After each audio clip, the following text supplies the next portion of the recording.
causes them anxiety. I'm going to give you an example. Who remembers the Charlottesville protests in 2017, summer of 2017? Charlottesville, Virginia, University of Virginia, founded by Thomas Jefferson. Of course, there's a nice big statue of Thomas Jefferson there.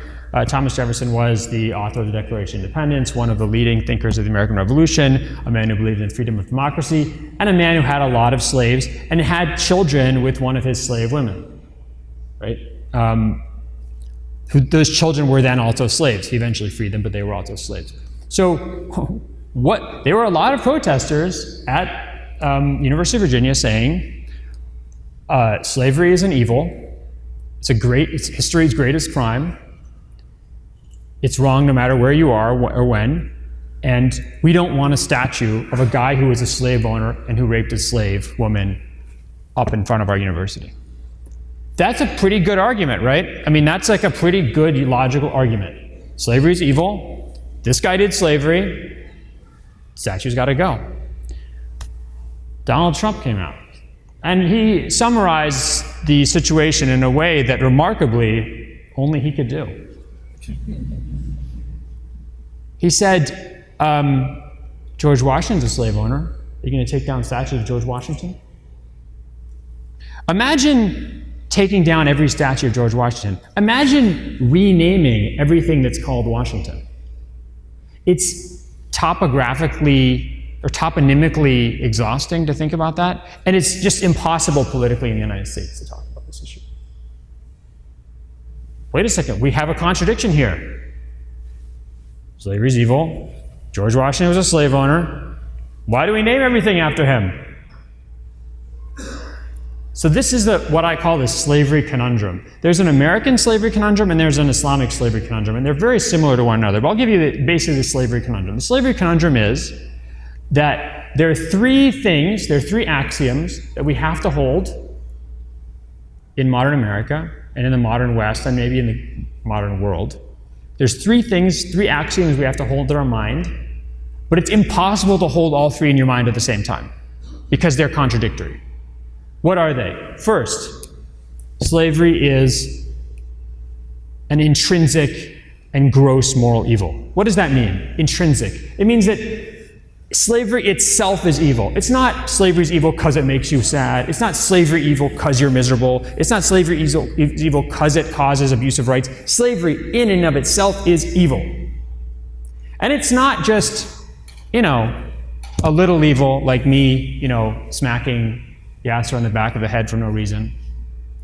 This is a gross evil. This is never the lesser of two evils. This is never the thing you can do because there's something you think is more harmful. It is never excusable. It is a gross and intrinsic evil across space and time.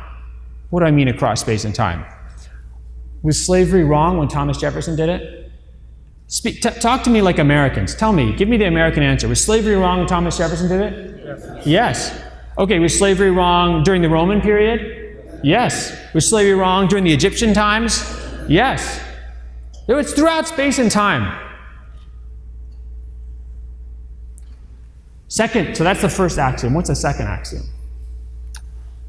Imagine this. Go into what do you guys have instead of dinner parties here? Barbecues? Biryani parties. Yeah, but I want something with non-Muslims. Yeah, barbecues. Yeah. Okay, barbecues. Imagine you go to your company barbecue and someone asks you about slavery in Islam. And you say, yeah, there is slavery, but it wasn't that bad. How's that barbecue going to go for you? Well, I don't know, actually. Texas, I'm not sure. I don't know. I'm not sure. Okay, I'm going to retract that comment. Edit that out of the video. Half my family's from Texas, so I have love for this place. But the point is, the second axiom, all slavery is slavery. There's no you're not allowed to make distinctions within slavery. There's no good slavery and bad slavery. There's no benevolent slavery and harmful slavery. All slavery is slavery. Okay? So that's axiom number 2. Axiom number 3.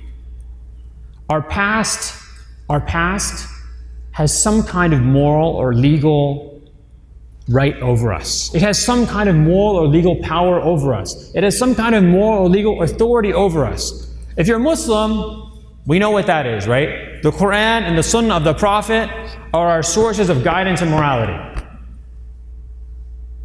If God commands us to do something, if the prophet commands us to do something, we say, سَمِعْنَا وَأَطَعْنَا.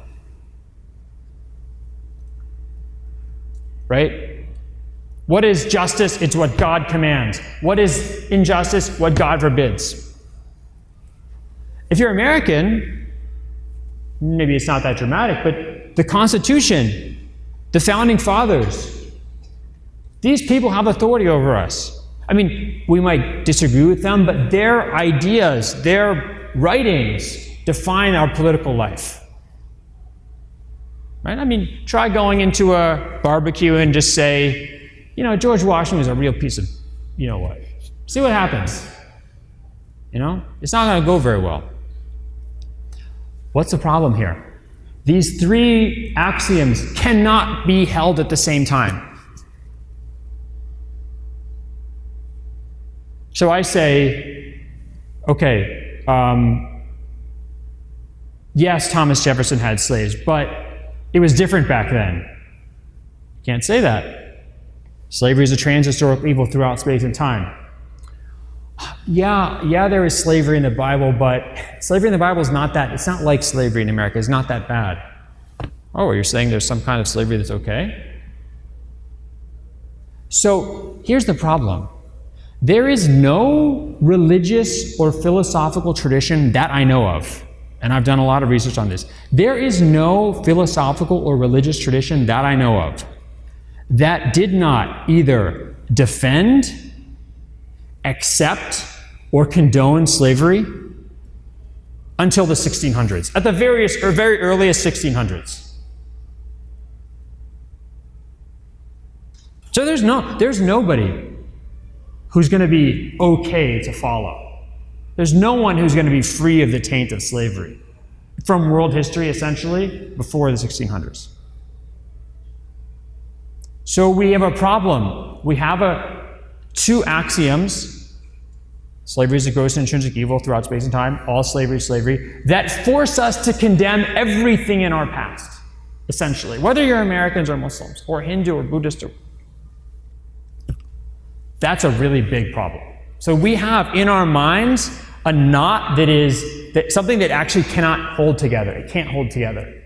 And the second you start picking at that or talking about that, the pieces start to fall apart. People don't like to talk about it. Why does this conundrum exist? Why does this conundrum exist? It's actually a result.